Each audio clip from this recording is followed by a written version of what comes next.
Reflection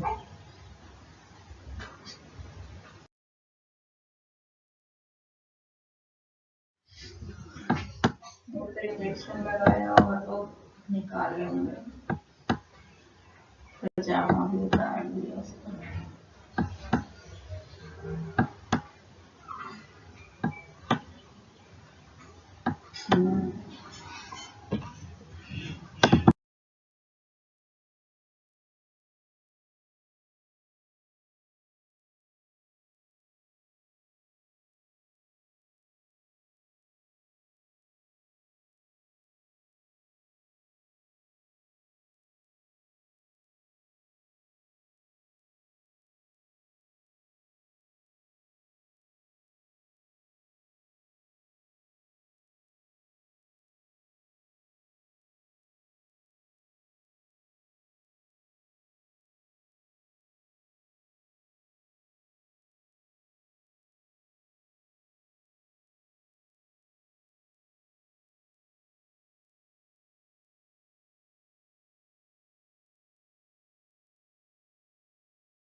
Hello guys, this is PJ and today I'm going to tell you how a keyboard works. So let's jump inside the keyboard. You can see this is Logitech keyboard, one of the most popular brand in the world. So let's take out, let's take me out this pad. So as you can see, this is the alphanumeric keyboard and there are alphabetical characters here. When you push the character like an M, then what happens just behind the keyboard? A surface just go up and down. What happens? It's push this pad like this. Okay, this is called a keyboard elastic pad. This is very elastic in nature. When you press it, it regain its shape in a very it's regain its shape very quickly. So just beneath it, you will find a keyboard matrix circuit. This is a keyboard matrix circuit. Keyboard is like in a mini computer having its own processor and controller. So this circuit is the control circuit, and just beneath this circuit you will find a processor. This control circuit is got connected with all this matrix circuit. So what happen when you press a key in keyboard? Suppose you press right here with the help of this elastic pad, uh, then what happens? This all the dots shows open circuit right here. When you press the dot, the circuit got closed, and this allow it a tiny current to flow through that point. They send information to this circuit, and that is compares with the ROM of computer, that is read only memory. So here we go, and if you want to just look beneath, just pad, then you will find there is one part of the circuit is right here, there is one part of the circuit is right here, and one part of circuit is right here. And this is like in sandwich, the circuit is like in sandwich between these two plastic foil. Okay, and this is the earthing of this circuit. Okay, so here we go.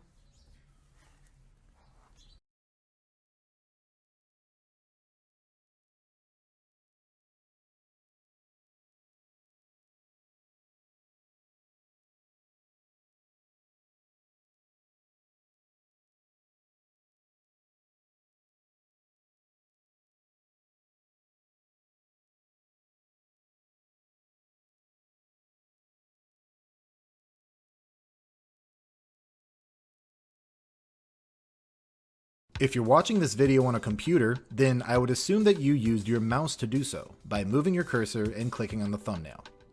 Now, have you ever wondered what exactly it is inside of your mouse that allows it to replicate the movement of your hand to the movement of a little cursor on your screen? If you have, then you're in the right place, because that's what I'll be going over for this video. To start with, I'll be talking about optical mice, which are pretty much the only kind that are still in use today. If you hold the mouse slightly above the surface it's on, you might notice a little red glow, and even if you don't see that, you can still see that your mouse has a little hole in it, like mine does right here. Inside that hole, there's an optical sensor that is essentially just a tiny little camera with an extremely fast frame rate. That is to say, it takes a ton of pictures per second. There's also a small illuminating light, usually an LED, that illuminates the surface beneath it which the mouse is placed on. This little camera in your mouse constantly takes pictures of the illuminated surface it's on and then compares that picture to the previous one. By comparing these two images, the computer has all the information it needs to figure out how far your mouse has been pulled along the surface and in what direction. The resolution and frame rate of the camera in your mouse determine how accurate, smooth, and reliable the cursor movement is. If the mouse took only 100 pictures per second and you moved your mouse really fast, it might have a completely different image than the one it had just before with no overlap. And as a result, it'll have no way of knowing where the mouse is in relation to where it was beforehand. As a result, it won't be able to properly replicate that movement onto your screen. Now likewise, if its resolution were too low, let's say only 50 dots per inch, it might have trouble comparing the features that define the surface that it's placed on, and will get confused. You'll see here that the mouse has actually moved further than the camera realizes, but because it has such a low resolution, it basically has to make assumptions about how specific that movement actually was. It's for this reason that in most optical mice, the camera actually has a frame rate of at least 2,000 pictures taken each second, though some can have as much as 6,000. And they have a resolution of about 1600 pixels per inch and can have as many as 4000. While 2000 images per second might seem mind-blowing, keep in mind that neither your mouse nor computer have to store these images. Once one frame is compared to the previous frame is immediately discarded, so no data storage is needed. It's worth noting that the technology in optical mice was actually pioneered by the military for tracking targets from aircraft. The calculations on how much the mouse has moved and in which direction are all done by very simple processing chips in the mouse itself, and then it sends that information to your CPU. Your computer does the rest of the work from here with that data and translates it into the actions you see on your screen. These calculations in your CPU occur in what's known as the kernel, which is one of the lowest levels of operating systems in your computer. This handles all the fundamentally important instructions that keep your computer functioning, including being able to receive control inputs such as the mouse. This is why sometimes when your programs freeze up for a moment, you can still move the mouse just fine. That process is given priority over all else because without it, you couldn't even interact with the computer to begin with. While optical mice are the norm today, there was a time when ball mice were the norm. Now these mice, instead of using a small little camera and LED, had a rubber ball placed in the middle of them, which rolled around as you pulled the mouse across a surface. And as this ball rolled, it caused these two little adjoining wheels to turn as well, which gave your mouse all the data it needed about how it was moving on a two-dimensional X and Y plane. You may also have seen some of the mice that are controlled by actually rolling a big ball around with your fingers. And these mice use the exact same mechanical system, but have the advantage of being able to be used in situations where you didn't have access to a large flat surface. And that concludes this video. If you're interested in more videos on the topic, liking and sharing is a good way to let me know that, and feel free to leave a comment with any questions you may have.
Video game controllers are precision devices that give us access to competitive battlefields, uncharted worlds, and epic storylines.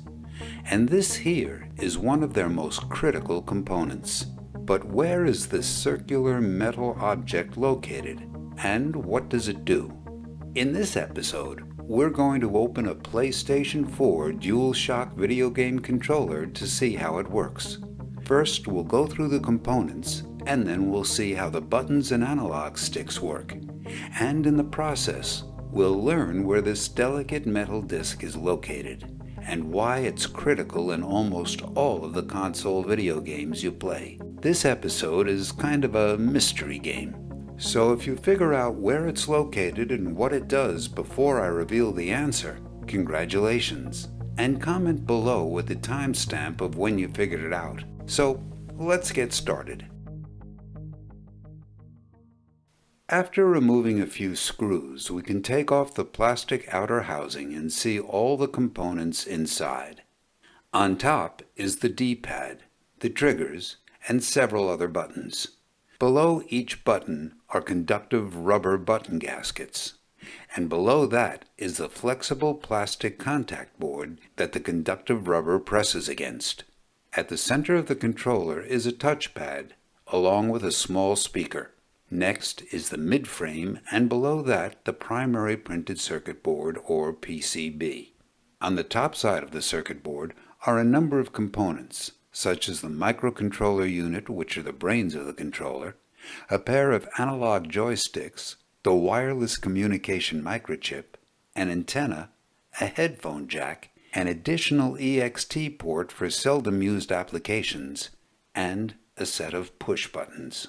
On the bottom of the PCB are a set of connectors for flat cables to be plugged into, an audio codec microchip, and an accelerometer and gyroscope microchip. Below the PCB is the battery case and the rechargeable lithium-ion battery. Next, attached to both sides of the midframe are motors with off-balance weights that, when spun up, cause the controller to vibrate. Finally, attached to the back plastic housing, we have an additional printed circuit board, or daughter board, that holds the micro USB port, and a multicolor LED with a set of plastic pieces that guide and disperse the light in order to illuminate the controller's triangular light. That's pretty much it for the components. Have you figured out where the metal disc is located? If you haven't, here's a hint. There are 4 of them in every controller. Let's move on and see how the buttons work. For each button on the PlayStation 4 controller, there are 3 parts: the plastic front face, the rubber button gasket with a conductive bottom, and the flexible plastic contact board. On the contact board are a set of intricate wires or traces protected by insulating plastic, similar to the wires that run through the printed circuit board. Below each button is a gap in the wire that breaks the path of electricity. When a button is pressed, the conductive pad on the bottom of the rubber button gasket presses against the contact board, and the gap is bridged, thereby closing the circuit and allowing electricity to run through the traces. When you let your finger off the button, the shape and design of the rubber gasket pulls the conductive bridge away from the gap, and the circuit is broken. It may look complicated, but it's a simple circuit that just gets completed or closed when you press a button, and becomes incomplete or opens when the button lifts up. Other push buttons use similar setups, but with different materials and constructions. This concept applies to all the buttons except the L2 and R2 triggers. Instead of having a gap that gets bridged, these 2 buttons use pressure-sensitive resistors. When the L2 and R2 trigger is pressed, the rubber button gasket applies a force to the pressure-sensitive resistor, and the change in resistance is measured by the microcontroller. Details on how this works are included in the creator's comments. Let's move on and explore the analog sticks. These analog sticks are solder mounted to the printed circuit board, and each one has almost a dozen different parts inside. On top, we have the rubber thumb pad and the plastic joystick shaft below it. Next, we have a metal housing that limits the movement of the joystick. Inside the metal housing are a pair of plastic brackets that are perpendicular to one another, called followers. The function of these following brackets is to change the up, down, left, and right movements of the analog stick into a small rotation over here. Each of these brackets is attached to a potentiometer whose function in this application is to measure rotation. If you push the analog stick to the bottom right, these 2 brackets will rotate, which in turn will rotate the center of these 2 potentiometers.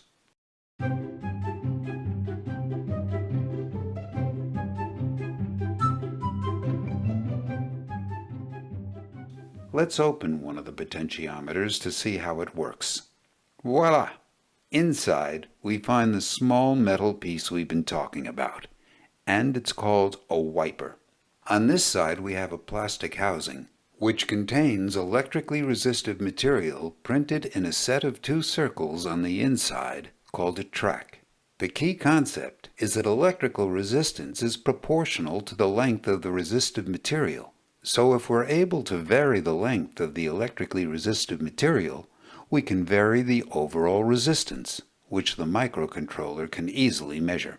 So when we rotate the wiper, the position where the wiper contacts the track changes, and thus changes the effective length of the resistive material that electricity flows through. Let's follow the path of electricity. We can see that this metal disc, or wiper, is rotated by the following bracket. The wiper contacts the track in different locations than before, thus changing the distance along which the electricity passes through the resistive track, thereby changing the overall resistance. The wiper is specially designed so that the metal is bent to continuously press against the track at an exact set of locations. This allows for precise measurement of movements of the joystick, which is critical for any esports or similar video game. Furthermore, we can see that for clockwise and counterclockwise rotation of the potentiometer, we use a set of 3 terminals. One connects to the wiper, and the other 2 connect to each side of the track for measuring left and right or up and down motions. There are similar setups in each of the 4 potentiometers. In addition, below the analog stick is a small assembly that presses on a push button when the analog stick is pressed in. Finally, there is a spring that returns the analog stick to the center of the metal bracket, and returns the analog stick to its unpressed state. That wraps this episode up. By the way, this type of construction is similar to other video game controllers. However, of course, there is considerable variation in layout and design. Thanks for watching. Comment below with any questions or thoughts you may have. Furthermore, we added the creator's comments to the English-Canadian subtitles. If you're curious for more details, along with an additional puzzle, we recommend you check it out. Additionally, if you want to explore and use these 3D models of a video game controller, you can purchase them on Blender Market using the link in the description.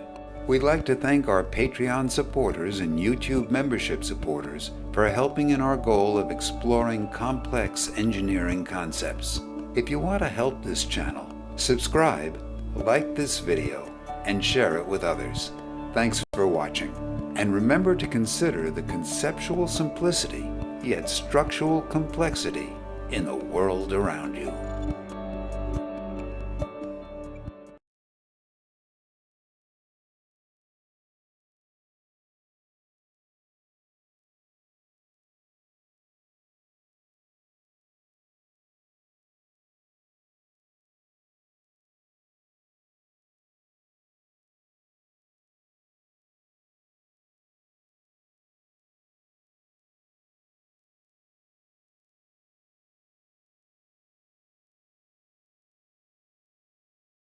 I'm going to show you two very interesting pieces of technology from the 1980s. The first is the light pen, which is basically a pointing device that was used for drawing and just general operating system usage. And then the other thing I'm going to show you is the Zapper gun, which is a light gun that was used with some games on the Nintendo, and most of the other 8-bit systems also had a similar gun like this available. Now, both of these technologies work by sensing light, but that's probably about all they've got in common. So I'm going to show you how each one of these works and how they're different. The light pen is actually an amazingly simple device, usually just containing a lens and a photosensor. You can place it up to the screen and the computer will immediately know where on the screen it is pointing. It works just as well on large screens and small screens, color or even monochrome screens. I used to be mystified as to how the computer knew where the pen was positioned. Well, as it turns out, the computer doesn't as much know where it is on the screen as much as it does when it is on the screen. So as many of you know, when you look at an old CRT television or monitor like this, you see a full, static, sharp image, at least to your eyes. But that's only because of persistence of vision. Basically, our eyes are too slow to see the moving pixel or electron beam that's essentially lighting up the screen one pixel at a time. This is similar to how at night you can see a sparkler or a flashlight make circles that look coherent, even though you know the light only exists in one place at a time. As a result of this, it's actually pretty difficult to capture stable images on a camera. So as you're watching this, you're probably seeing some kind of scrolling line or something moving across the screen, which I am not seeing when I look at this here in person. And that's an unfortunate result of the timing and whatnot between the camera and the CRT. So in reality, at any given microsecond, there's really only one pixel lit up on this screen. Now, the computer knows exactly which pixel it has lit up and at exactly what time. So I've created this simulation in order to try to show you what it would look like if you were able to slow down the beam of the CRT display to the point you can actually see it. Now, I've also enlarged the pixels in order to make them a little bit easier to see as well. Now, if you were to slow it down even more, it would look like this, and eventually, if you slow it down enough, you would literally only be able to see one pixel at a time. And that's what it would really look like if you could slow it down that far. Now, eventually, the pixel underneath the light pen's lens will light up, and the light pen will see this, and that information will be transmitted to the computer, and the computer will know exactly which pixel it was drawing at the time that this signal comes in, thus locking in the coordinates of where the light pen is on the screen. Amazingly, I don't even have to touch the light pen to the screen. In fact, it works almost as well several inches away from the screen. Now, some light pens have buttons on them. This particular one is on the front, so pressing the light pen harder against the screen activates the button. Some light pens have buttons on the side, and some, like this Trojan model, have no button at all. So one annoyance when using a light pen on the Commodore 64 is that not all software is compatible with all light pens, because apparently the button is not wired the same from one light pen to the next. If you look at the joystick port on the Commodore 64, you'll notice there's a special line for light pen. This line is for the photosensor and goes straight to the video chip inside the computer. Now, the button could be connected to any of these other input lines. As an example of this problem, I have a copy of Koala Painter here, and yes, this is the same software I showed in a previous episode being used with the Koala Pad, only this version is modified to work with a light pen. But the button on this light pen does not work with the software, presumably because it's wired to the wrong pen. However, they were generous enough to design the software to also accept the 1 key on the keyboard as a substitute for the button, so I can at least partially use the pen in this software. I have another piece of software that came with the light pen, and this one's actually pretty cool because it actually allows you to select several different input devices, but the button works just fine on this piece of software. Now, this might not have been a problem on the other platforms, I'm not really sure, but I do know that the Apple II, the IBM PC, and the Atari 8-bit systems could also use light pens. Okay, so here's another downside to the light pen. Notice it has trouble when I try to position the pointer over a black area of the screen. And the reason is pretty simple. When there are no pixels being lit up, the pen can't see anything, so the computer doesn't know where or when the pen is. They try to compensate for this by using like a flashing pointer that follows the pen, so if you move slowly enough, you can get the pointer to follow you into the black area, and with this it can actually see the flashing pointer. Another downside has to do with accuracy. The pen does tend to see some nearby pixels sometimes and send inaccurate results, so drawing by hand often results in pretty jagged edges. In fact, on the C64, the official spec actually shows that the light pen can only really distinguish about 160 pixels horizontally, but the C64 actually has 320 pixels, so that right there should give you an idea of accuracy. Now, this FlexiDraw software actually has a special mode called Filter, and what that does is it uses a special algorithm to smooth out the movement of the pen to help out with this problem. But ultimately, the light pen works best for clicking menus and working on zoomed-in graphics where the accuracy is not nearly as important. And I suppose the last thing I can mention about these is that they only work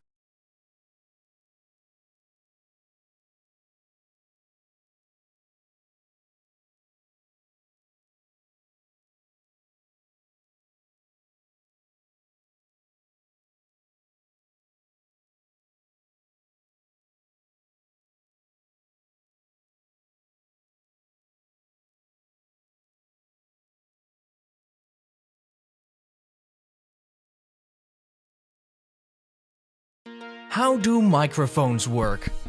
Though they have their differences and different uses, they are all transducers, converting sound waves to an electrical signal. The dynamic microphone is the most common used. These work using electromagnetic induction. Sound waves hit a thin diaphragm which causes it to move. This diaphragm is attached to a coil surrounded by a magnet. This magnet creates a magnetic field around the coil. The sound waves hitting the diaphragm are moving the coil, and the coil's movement past the magnet creates an electrical current. This electrical current is your sound signal. Loudspeakers work in reverse. Here the incoming sound signal moves the coil, which in turn moves the diaphragm, creating sound waves. Want to learn more? Subscribe or check the sources in the description below.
Excella is a micro-check reader and dual-sided scanner. It offers a wealth of features specifically designed to match and exceed the requirements of electronic check applications, including Check 21. Excella incorporates Magtech's micro-reading technology. This reliable microtechnology is being used in over 1 million readers worldwide by banks and retailers to read millions of checks daily. In a single pass, the Excella will endorse the check, read microdata, and scan both sides of the check image.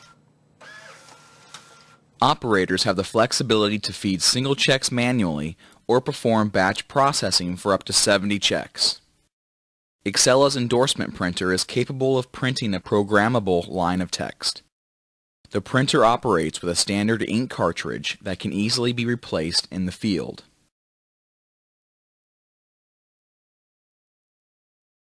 For ease of operation, Excella's design implements left and right access doors. Operators can easily gain access to remove debris, paper jams, or clean the scan bars. No tools required.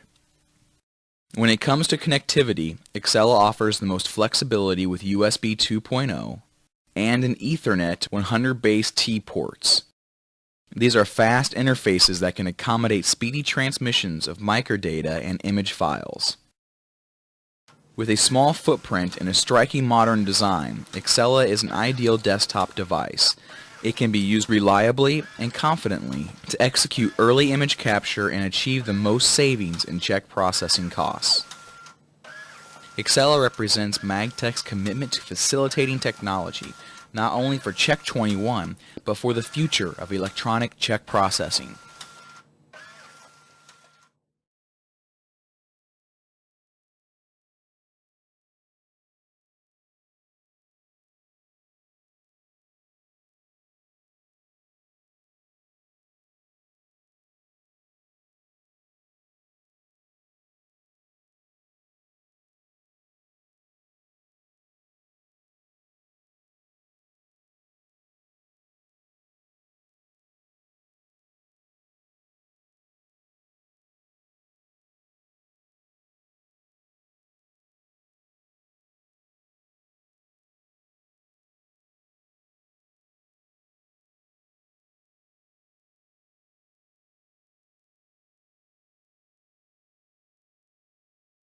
Today we're going to take a look at OCR, or Optical Character Recognition. OCR is the technology that converts printed text into a digital format. The variety of different fonts and ways of writing a single character makes this problem hard to solve. Before an OCR algorithm can be chosen, the image must undergo some pre-processing. In this step, the document is straightened, despeckled, and converted from color to a binary image, an image where the only two colors are black and white. The feature detection algorithm identifies a character by analyzing the lines and strokes that make it. The second approach, pattern recognition, works by identifying the character as a whole. We can identify a line of text by looking for rows of white pixels with rows of black pixels in between. In the same way, we can identify where an individual character begins and ends. Next, we convert the image of the character into a binary matrix where white pixels are zeros and black pixels are ones. Then, by using the distance formula, we can find the distance from the center of the matrix to the farthest one. We then create a circle of that radius and split it up into more granular sections. At this point, the algorithm will compare every single subsection against a database of matrices representing characters with various fonts to find the character it statistically has the most in common with. Doing this for every line and every character makes it easy to bring printed media into the digital world.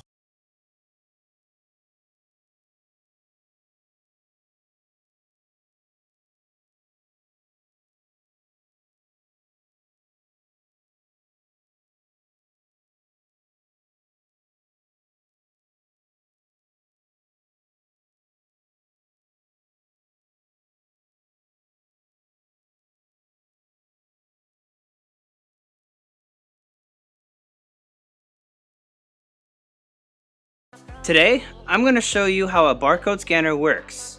I'm going to take you through each of the parts that make a barcode scanner, including the high precision optical components. This thing's pretty awesome.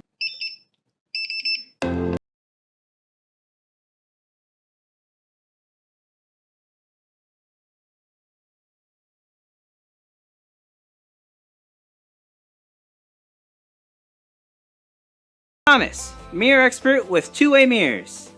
A barcode scanner consists of 3 different parts.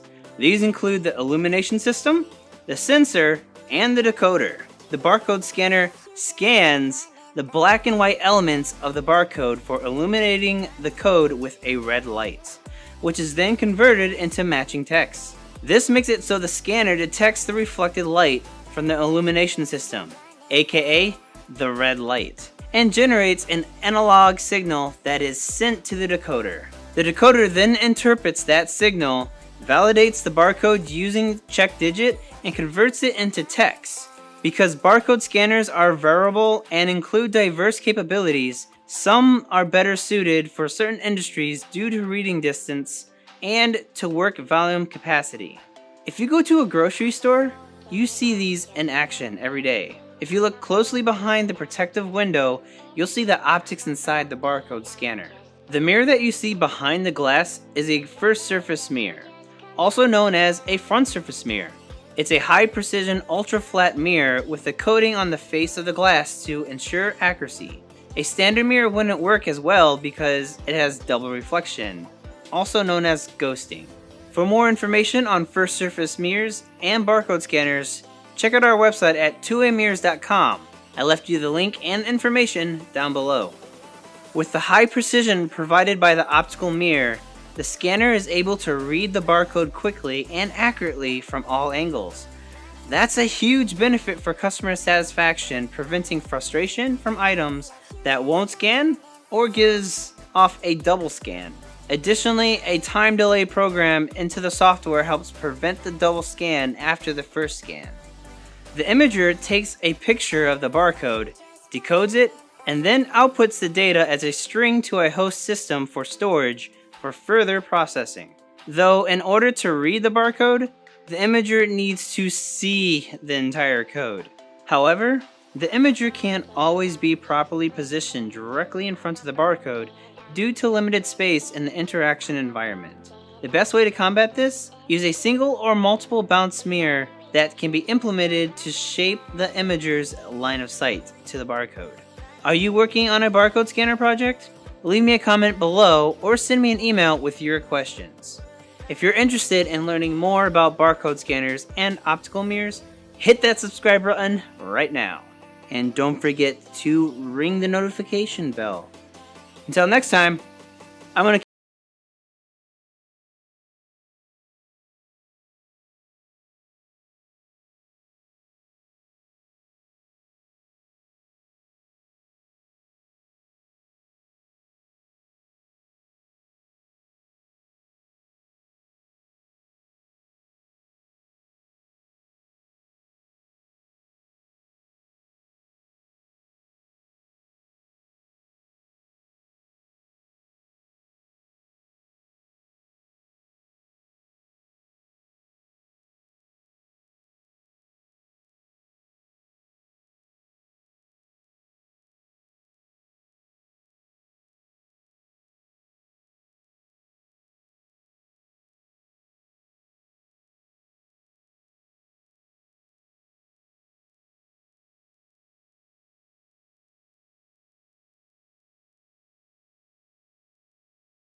Not upside down.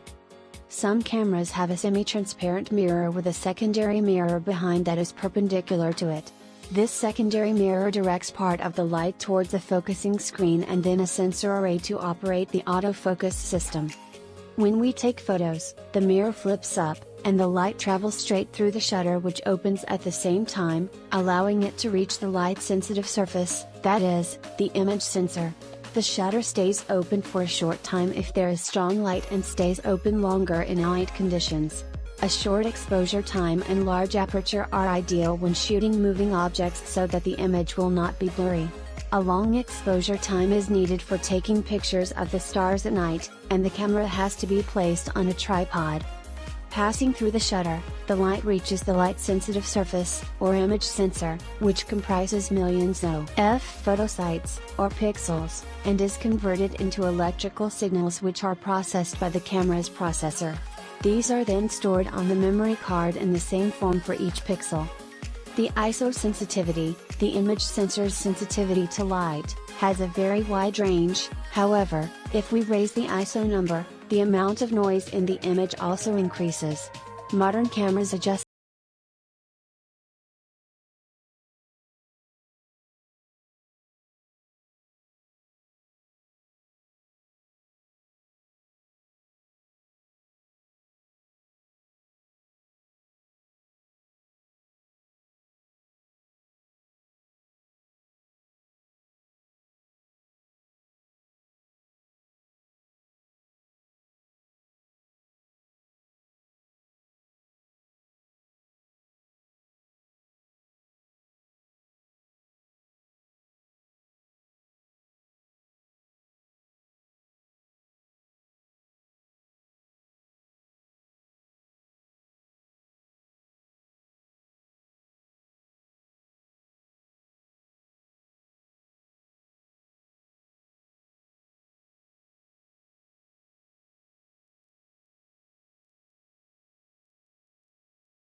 Today we're going to take a closer look at something I get a lot of questions about, drum scanning and what's the big deal with it.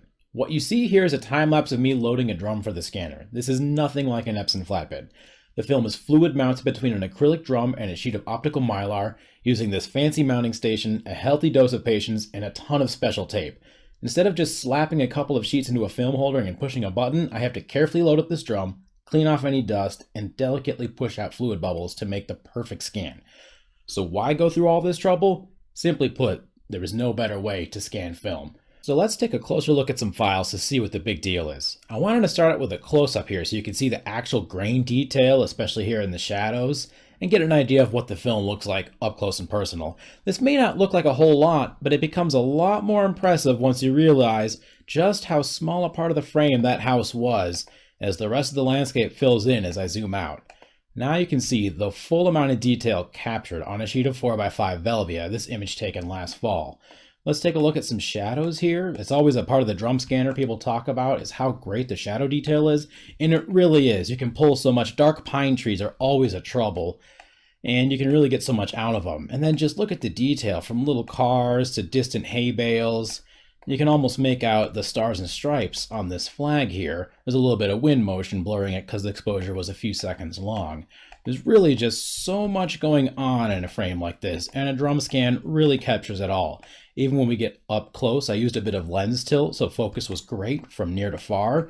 And you can see all of these little blades of grass and the hay, and everything just has an incredible amount of detail, even though it takes up such a small part of the frame. Next up is this image of cornelius, which I took last summer. What I love about the drum scanner is that the files themselves look exactly the way the film does on a light table. All of the three-dimensionality and texture really comes through, and it's just incredible. Part of this is because I took the time to actually color profile the scanner using a target, which you can see here, which allows me to build a profile which matches the colors to the real film slide itself. And the result is stunning, just like this. So there's hardly any editing that has to be done to these files, especially an intimate scene like this. Again, let's take a look at some detail in the corn lily. Look at these little fuzzy hairs on the edge of the leaves. It's just amazing how much depth, texture, and everything is in this image. When you get a drum scan file, I usually make them a little bit flat, so there's a little room in the highlights. You can see it takes a while before the highlights clip. And again, in the shadows, I don't quite clip the border generally. I like to let people edit the files as they'd like, and it's okay to leave a little room in both the shadows and the highlights. We're going to show one more slide here, which this is an image on Velvia 50 taken well past sunset. It was a 5-minute exposure on Velvia, which is when things get a little bit tricky as far as shadow details, especially with a wide lens, where you can see a good bit of vignette going on here. Let's take a look at some of these shadows, and you can still see they're nice and clean, even though they're quite dark. There's still detail in these little grass blades, and there's no muddiness in the rock striations. There's just so much, as always, going on in these files. Part of it is that the drum scanner uses an analog process, it's actually using photo multiplier tubes instead of a sensor like a CCD or CMOS the way most scanners do, resulting in a process that is fully analog until the last step where the hardware converts it to a digital signal. Quite a unique process that you just don't get today, even though these are old machines. They still work wonderfully. Another great thing about the drum scanner is that you can scan both slides and negatives at the same time, even black and white. You can see on this drum I've got 4 4x5 sheets, 2 of them are slide, 2 are negative, and then I put some 6x7s on the bottom of the drum there too, also a mix of slide and negative. If you can make it fit on the drum, you can scan it all in one drum. So let's take a look at the negative capabilities of the drum scanner. I actually have to scan the film as a positive the way you see here, so it looks just the way the film does on a light table, mostly an orange mess. I then have to manually invert the film using a process that I've come up with, and the end result is something like this. You can see all of that rich Ektar color, as well as the highlight and shadow detail we love to see in the extreme dynamic range of a negative film. Also, just like the slide, you get tons of detail. This one I just love, the way you can read the numbers on the master lock, as well as see all of these fine details everywhere. When you get a negative film scan from me, you get both a positive file like this, as well as the raw negative in lab color mode in case you want to try inverting it later on yourself. Lastly, I want to show what a smaller format looks like since not everyone's using large format film. This is a medium format 6x7 shot on Portra 160, and again, there's tons of dynamic range from these shadows to the highlights. It's really a great film for high contrast scenes like this. That's why I love negative so much. Let's take a closer look here. And notice there's still tons of detail in this smaller film. There's a little bit more grain going on because the format is smaller, but look at all the texture in the mountain, as well as these little trees in the distance. It's just, almost pine needles in these close-up trees. It's really quite amazing. You'll also notice that the scans are quite dust-free, and that's mostly because of the fluid mounting. It really goes a long way in cleaning up the dust. It's quite phenomenal. Hopefully this gives you a bit of an idea of why drum scanning is worth the trouble. As you can tell, it's quite the piece of machinery and no small commitment to have a drum scanner, but the great detail, smooth tonality, and cleanliness of the files is well worth it. If you want to see how some of your film would look drum scanned, I do offer this service for other photographers. The link is in the video notes below. I hope you all enjoyed this peek into high-end film scanning.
typically from either a xenon lamp or a cold cathode, which, as you may know, is similar to what people used in PC case lighting a few years back, hits the sheet of paper and is reflected back to a series of mirrors underneath the glass surface, and then focused by a lens onto an array of CCD sensors. Since darker areas of the page containing things like text and clip art will reflect less light than the blank, usually white areas, the CCD array will see these differences, which will show up as an accurate image of your document on your computer screen. If you've ever had a scan of something bulky and had to leave the lid open a little bit, you'll have noticed the scan is black in areas that aren't covered by anything. This is because nothing's there to reflect the light, though modern software is often smart enough to crop these areas out for you. CCD arrays are also what determine a scanner's true resolution. The more sensors in the array, the more points of light it can capture, and the more pixels it can send to your computer. If you're in the market for a scanner, make sure to check that the resolution on the spec sheet is the hardware resolution that reflects the true capabilities of the CCD array, not some fake number achieved through software trickery like interpolation that uses average values of nearby pixels to approximate a higher pixel count image. But what about color scanning? This uses additional lenses and built-in color filters to separate the scan into red, blue, and green versions, which are then processed to determine what the actual colors of your original document are. Although this is usually done with just one pass of the scanner, some older models lack these additional lenses and so need multiple passes to complete a color scan, which is why they were much slower in color mode. But not every consumer level scanner